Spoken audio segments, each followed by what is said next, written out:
저는 여러분과 함께 부유하신 하나님이라는 제목으로 은혜를 나누고자 합니다. 얼마 전에 어떠한 분이 저에게 신앙 상담을 왔습니다. 그는 인생에 지쳐버리고 좌절하고 있었습니다. 그는 제게 말하기를, 목사님, 나는 하나님 앞에 축복을 구하기나 받을 자격이 없는 사람입니다. 나는 천한 사람입니다. 가문도 좋지 않고요, 교육도 많이 받지 못했었습니다. 유산을 받은 것도 없고요, 부모에게 특별히 사랑받은 것도 없고, 세상 사람들에게 특별히 도움받은 것도 없습니다.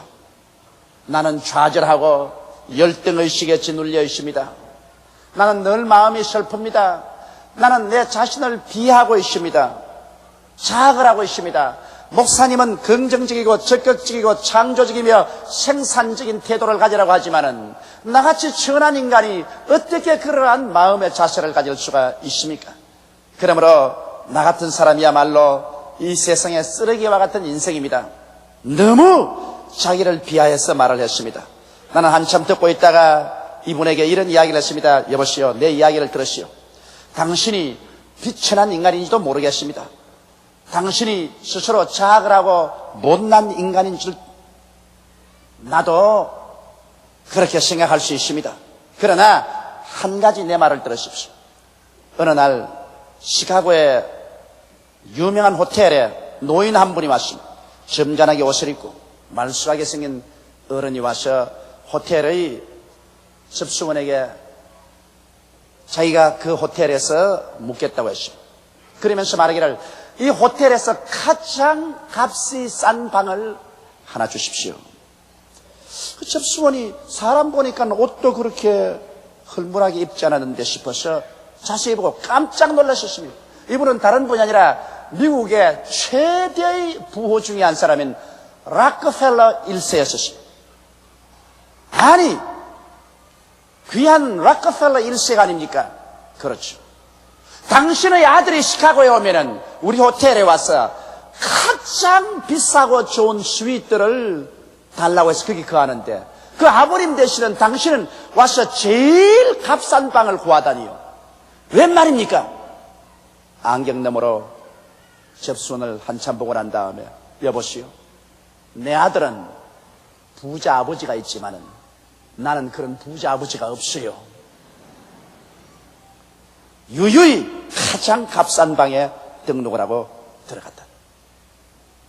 그 이야기가 내가 기억이 났습니다. 그래서 록펠러 2세는 그 자신이 땀 흘리고 애써서 돈을 벌이지 않았지만은 그 아버지가 부자 아버지이기 때문에 그런 부자 아버지를 의지하고 호텔에 와서 가장 비싼 스위트에 들어가서 잠을 잤다. 당신은 비록 천하고 못나고 열등의식과 좌절감에 꽉 빠진 사람인지 모르겠지만은 당신이야 야간 당신의 아버지가 얼마나 부자인지 아오? 눈이 휘둥그레져서, 목사님 그게 무슨 말씀입니까? 당신 자신을 비하하지 마시오. 당신을 낳아주신 당신의 아버지는 보통 부자가 아니요, 당신 예수 그리스도를 구주로 믿지 않았소. 그렇습니다. 그러면 당신의 아버지는 천지와 만물을 지으신 하나님 아버지요, 하나님 아버지가 부자니 아들이 부자 덕을 좀 보여야 될 건 아니요, 왜 아버지를 보지 아니하고 당신 자신 못나고 약하고 비천한 존재만 바라보고 있어? 세상의 록펠러 2세도 자기 아버지 부자인 걸 알기 때문에 호텔에서 최고의 스위트에 들어갈 줄 아는데, 당신은 어떻게 천지를 지으신 가장 부자 아버지를 모시고 있으면서 아버지는 보지 아니하고 자기 자신 가난하고 헐벗고 교육받지 못하고 못났다고만 탄식하고 있습니까? 아유, 못난이 같이. 그러고 말았었습니다. 그러고 난 다음에 제가 이 성경 구절을 준 것입니다. 우리는 하나님께로부터 나셔 예수 그리스도 안에 있고, 예수는 하나님께로부터 나셔 우리에게 지혜와 이로움과 거룩함과 후속함이 되었으니 자랑하는 자는 주 안에서 자랑하라. 하나님께서 우리에게 가장 큰 선물을 주셔서 우리를 하여금 열등의식과 좌절감에 빠져서 살지 않도록 만들어주신 것입니다. 어떻게 해서 그렇게 했었을까요? 첫째로 성경에 보면 하나님께서 예수님을 보내주시사 예수님이 우리의 지혜가 되었다고 성경은 말하고 있는 것입니다. 여러분 잠언서 3장 18절에 보면 지혜는 그 얻은 자에게 생명나무라 지혜를 가진 자는 복되더라고 말하셨으며 잠언서 4장 6절에는 지혜를 버리지 말라 그가 너를 보호하리라 그를 사랑하라 그가 너를 지키리라 지혜가 제일이니 지혜를 얻어라 무릇 너희 얻은 것을 가져 명철을 얻을지어다. 또 잠언서 8장 11절에는 대저 지혜는 진주보다 나으므로 무릇 원하는 것을 이에 비교할 수 없음이라고 말하고 있는 것입니다. 이 성경 구절을 통해서 보게 될 때 이 세상 부귀 영화 공명 어떠한 것보다도 지혜가 가장 값진 것이라는 것을 말하고 있는 것입니다. 왜냐하면 지혜는 문제를 해결하고 생명과 평안과 발전과 축복을 가져올 수 있는 기량이요 능력이기 때문인 것입니다. 그렇기 때문에 오늘날 우리의 환경에 아무리 어순순하고 찬바람이 불고 경제가 불황이고 생활이 어렵다고 하더라도 여러분과 내가 지혜만 가지고 있으면 이러한 모든 환경을 오히려 창조적으로 대처해서 유익되고 승리롭게 만들어갈 수가 있는 것입니다. 지식이란 대학에 가서 공부해서 얻을 수가 있는 것이지만 지혜는 학교에서 학위를 받음으로 얻을 수 있는 것은 아닙니다.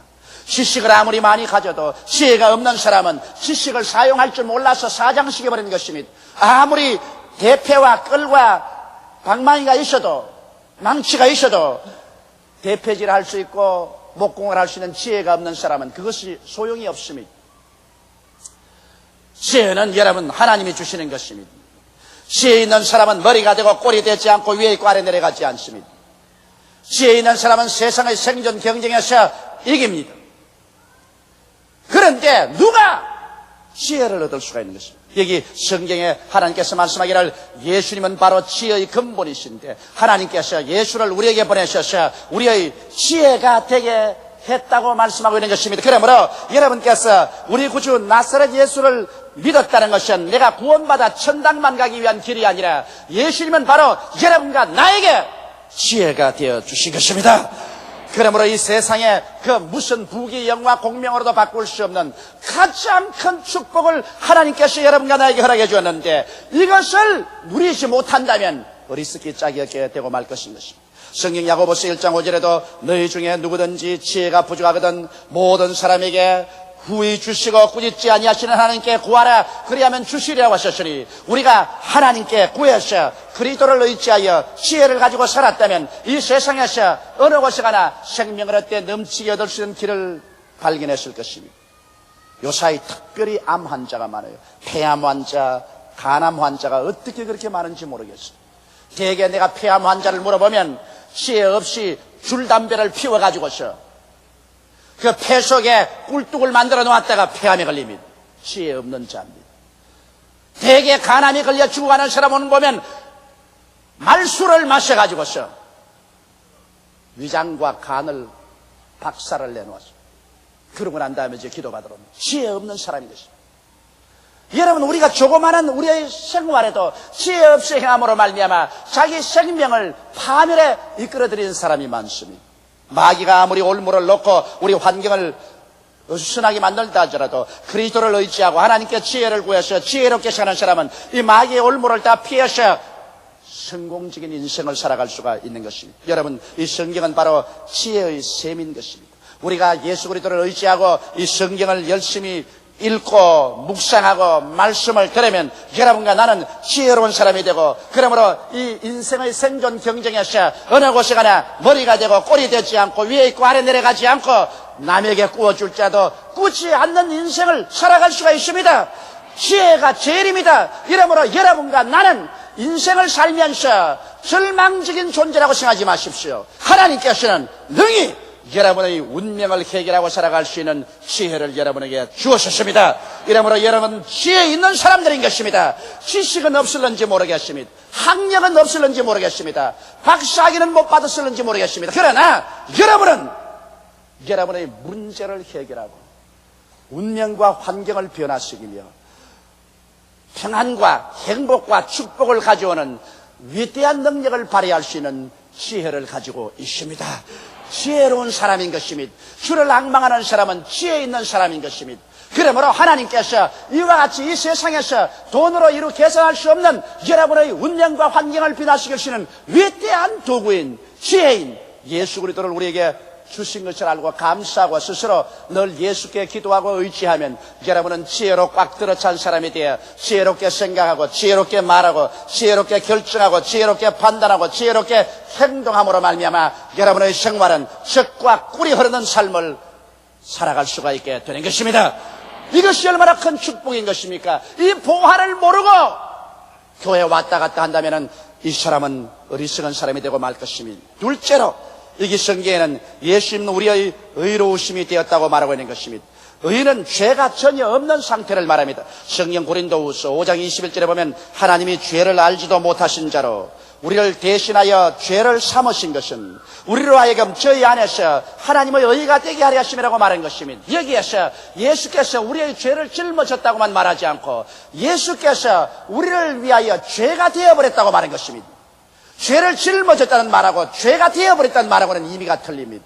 얼마나 철저하게 예수께서 아담으로부터 마지막 인류의 한 사람 한 사람의 죄를 짊어졌던지 예수 자신이 죄가 되어버리고 말한 것입니다. 그렇기 때문에 그리스도가 십자가에 올라갔을 때 하나님께서 무자비하게 그리스도를 심판하신 이유는 예수께서 죄가 되어버리기 때문인 것입니다. 하나님이여 하나님이여 어찌하여 나를 버리시나이까 처절하게 부르짖을 정도로 주께서 심판을 당하는 것입니다. 그래서 그 결과 이 성경 말씀에는 우리로 하여금 그리스도 안에서 하나님의 의가 되게 하려 하심이라 했습니다. 여러분이 어느 정도 의롭습니까? 하나님처럼 의롭다는 것입니다. 하나님의 의가 되었는 것입니다. 하나님 당신의 의를 보여주시옵소서 하면 하나님이 내 백성을 보아라 저들이 나의 의라고 말합니다. 성경에는 여러분과 내가 그리스도 안에서 하나님의 의가 되었다고 했으니 여러분 사람이 어떻게 선한 행위를 하든지 윤리와 도덕적으로 살아서 힘쓰고 애쓴다고 해서 하나님처럼 의롭게 될 수가 있겠습니까?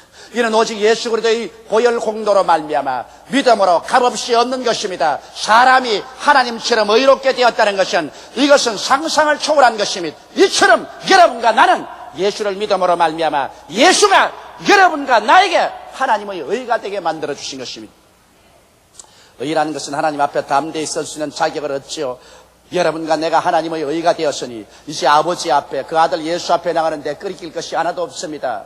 우리는 그 의로움을 가지고 하나님 앞에 당당히 나설 수 있지요. 요한일서 1장 3절로 4절에 우리가 보고 들은 바를 너희에게 전함은 너희로 우리와 사귐이 있게 하리 함이니 우리의 사귐은 아버지와 그 아들 예수 그리스도와 함께함이라. 우리가 이것을 쓰면 우리의 기쁨이 충만케 하리 함이로다.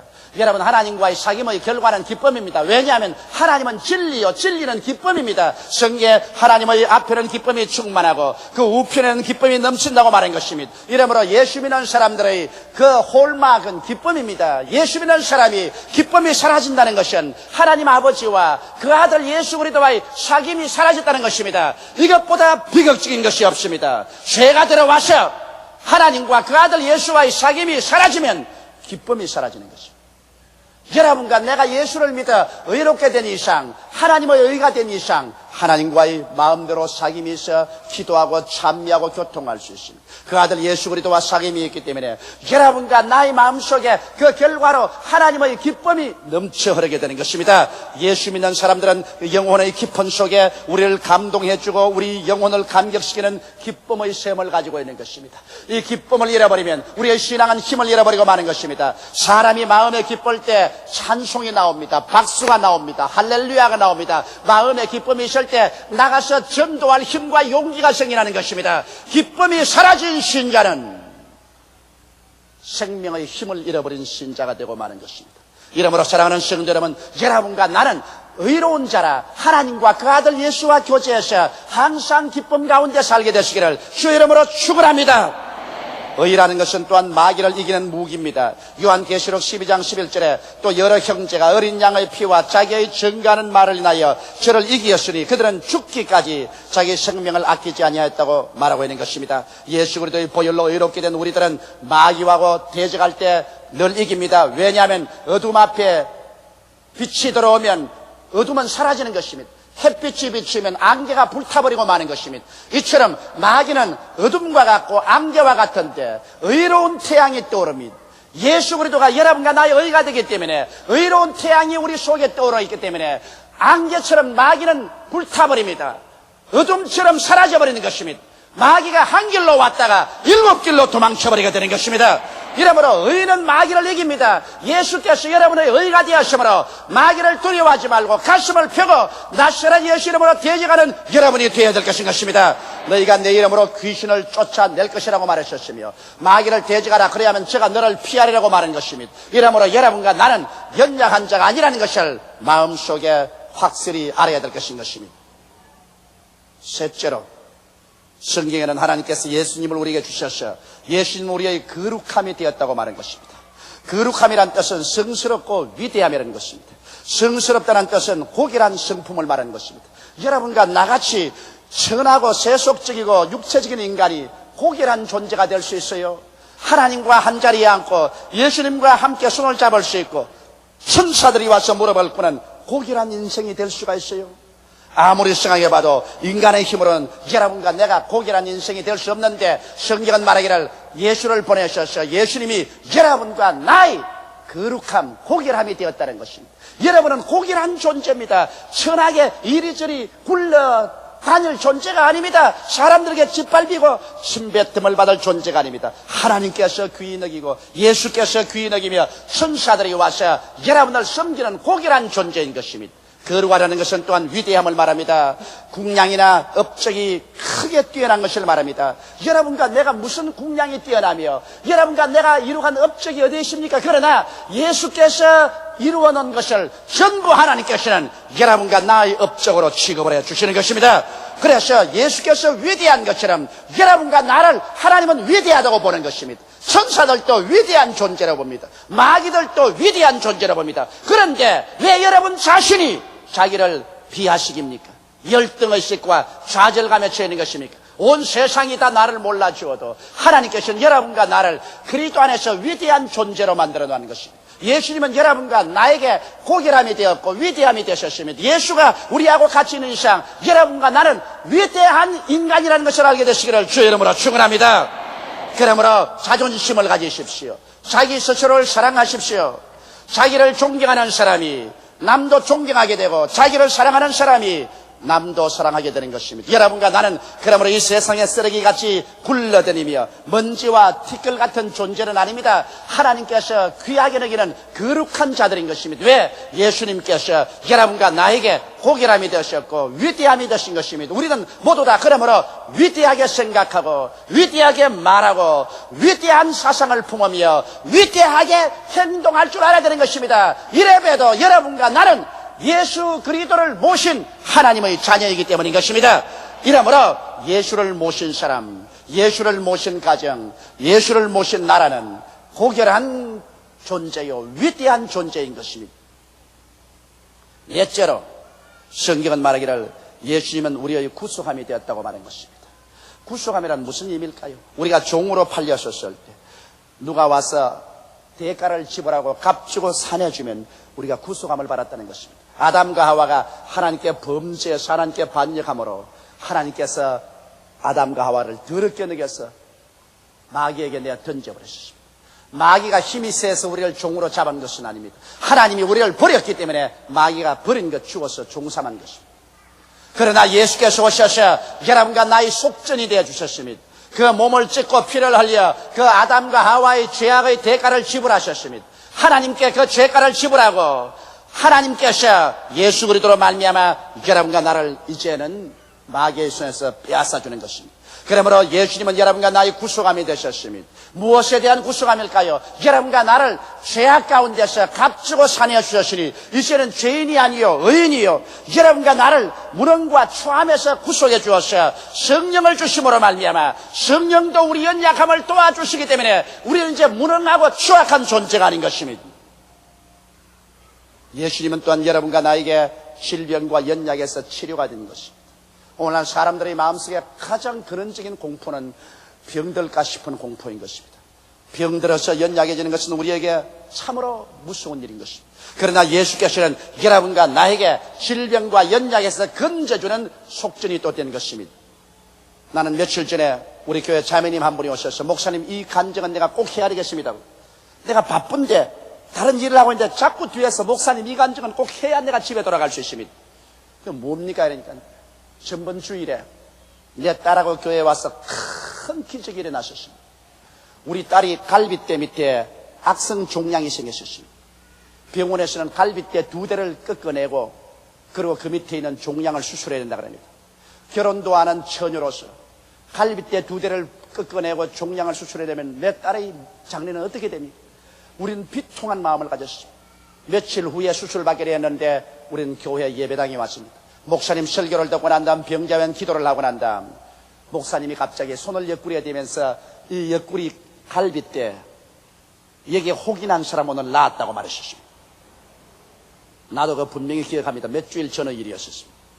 우리 딸이 그것을 듣자 그냥 튕기쳐 일어나서 손을 들고 하나님이여 감사합니다고 고함을 쳤었습니다. 그리고 집에 들어가서 하룻밤을 자고 아침에 깨어나 보니 갈빗대 밑에 있는 그 혹이 갈빗대 위에 올라타고 있습니다. 갈빗대 위에 올라앉아 이렇게 만져줘요. 올라왔어. 너무 놀래가지고서 조장들을 부르고 구역장님들을 초청해서 예배를 드리고 또다시 한번 기도를 바라던데 사르파스 바른 것처럼 아주 바람이 확 나더니만 하루 종일 바람이 나더니만 혹이 온데간데 없이 사라져버리고 마는 것입니다. 갈빗대를 자르지 않아도 좋았습니다. 수술을 받지 않아도 좋게 된 것입니다. 여러분 젊은 아가씨로서 그 갈빗대를 2대나 자르고 수술을 했다면 그 앞날의 운명이 얼마나 슬픔으로 꽉 들어 찼겠습니까? 그러나 하나님께서 같이 하심으로 그를 그 질병에서 건져주신 것입니다. 예수 그리스도는 오늘날 우리의 치료가 되시고 속전이 되셔서 질병에서 우리를 건져주시는 것입니다. 또한 예수 그리스도는 이 성경 말씀 가운데 우리의 저주와 낭패에서 속전이 되어 주신 것입니다. 이 세상에 살면서 여러분 우리는 저주와 낭패를 피하고 살 수는 없습니다. 아담과 하와가 하나님 범죄한 이유로 땅은 가시와 엉겅퀴를 내고 우리는 이마에 땀을 흘려야 먹고 산다고 했었습니다. 이러므로 사람들은 낭패와 실망 가운데서 허덕입니다. 좌절감에서 허덕이는 것입니다. 그러나 예수 그리스도를 구주로 믿은 여러분들은 그리스도가 여러분과 나의 속전이 되었으므로 여러분과 나의 생활 가운데 위대한 희망을 가지고 살 수 있게 되는 것입니다. 우리는 이제 저주 대신에 아브라함의 축복을 낭패 대신에 성공의식을 가지고 살아갈 수가 있는 것입니다. 누가 뭐라고 하는지가 나는 그리스도 안에서 하나님이 값주고 이런 사람을 만들었으니 나는 이러한 사람이라는 것을 힘차고 굳세게 믿고 나가야 될 것인 것입니다. 그러고 난 다음 인간에게 가장 절망인 죽음과 멸망에서 그리스도는 속전이 되어서 우리를 위해서 다 대속해 주었습니다. 믿지 않은 자에게는 죽음은 그 인생의 종말이요 가장 처절한 절망이지만 믿는 자에게는 죽음이란 천국 가는 고속도로인 것입니다. 바울은 말하기를 사망아 너희 이기는 것이 어디 있느냐, 사망아 너희 손은 것이 어디 있냐고 사망을 비웃었습니다. 죽음이란 것은 여러분과 나에게 이제 무서운 존재는 아닙니다. 예수께서 죽음에서 우리 값주고 사셨기 때문에 이제 우리는 하나님이 예비한 영원한 천국으로 들어가는 인문에 불과한 것입니다. 이러므로 사랑하는 성도 여러분, 하나님께서는 예수 그리스도를 구속으로 우리에게 주셨으므로 우리는 예수 그리스도 안에서 진실로 우리의 영혼이 잘됨같이 범사가 잘되며 강건하게 된 우리 자신을 발견하게 되는 것입니다. 오늘 믿음이란 무엇입니까? 믿음이란 기분이 좋을 때 믿고 기분이 나쁠 때 안 믿는 것입니까? 아닙니다. 믿음이란 여러분의 감각이 어떻게 느낄지라도, 여러분의 환경이 어떻게 시산스러울지라도, 동남풍이 불고 서북풍이 불지라도, 가시밭길이 다가올지라도 우리는 그 가운데서 나는 예수 그리스도 안에서 이러한 사람이 되었다는 것을 알고 그대로 주장하는 것이 믿음인 것입니다. 믿음이란 이로도 양보하지 않는 것이 믿음입니다. 믿음이란 환경에 굴하지 않는 것이 믿음입니다. 믿음이란 뒤로 물러가지 아니하는 것입니다. 성경은 말씀하기를 나의 의인은 믿음으로 말미암아 살리라. 뒤로 물러가면 내 마음이 저를 기뻐하지 아니하리라고 말한 것입니다. 오늘날 수없이 많은 사람들이 입술로만 믿습니다 하고 난 다음에 환경이 나빠지고 억압이 다가오고 고통이 다가오면 믿음을 포기하고 뒤로 물러가고 마는 것입니다. 성경은 말씀합니다. 할 수 있거든이 무슨 말이냐, 믿는 자에게는 넘치 못하심이 없나니라. 내 믿은 대로 될지어다고 말씀하는 것입니다. 여러분, 우리는 하나님께로 나서 예수님 안에 있고 예수는 하나님께로 나서 여러분과 나에게 지혜가 되어 주셨습니다. 의로움이 되어 주셨습니다. 거룩함이 되어 주셨습니다. 속전이 되어서 구속함이 되어 주셨습니다.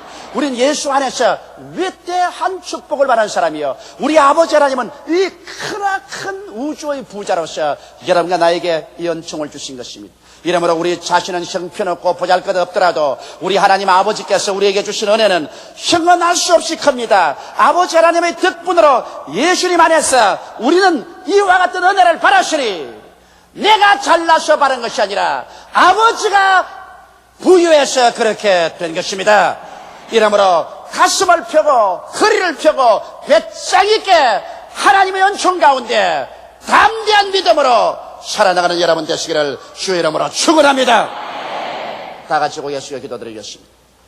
사랑이 많으시고 거룩하신 우리 아버지 하나님, 너무나 많은 사람들이 아버지를 바라보지 아니하고 자기 자신과 자기 환경을 바라보고 열등의식과 좌절감, 자기 비하, 자학 속에서 시들어져 가고 있습니다. 우리는 못나도 우리 아버지가 잘났으니, 우리는 없어도 우리 아버지가 있으니 아버지 의지하고 배짱 있게 한번 살아가보는 것입니다. 내 아버지 하나님 있어요. 예수 안에서 우리 아버지께서는 우리에게 지혜를 주시고 예수를 우리의 의로 삼아주시고 거룩함을 삼아주시고 구속함을 삼아주셔서 온갖 죄악과 무능과 질병과 저주와 죽음에서 건져주셨으니 이 상대 어떻게 잘해줄 수가 있사옵나이까? 믿는 자는 이미 아버지의 안식에 들어간다고 말했으므로 아버지여, 한번 배짱 있게 믿어보게 도와주시옵시고, 항상 부정적이고 절망적이고 뒤로 물러가는 사람 되지 말고 내 아버지 하나님 믿고 의지하고 담대하게 믿음으로 운명과 환경을 정부하고 나가는 우리들이 되게 도와주옵소서. 예수님 이름 받들어 기도하옵나이다. 아멘.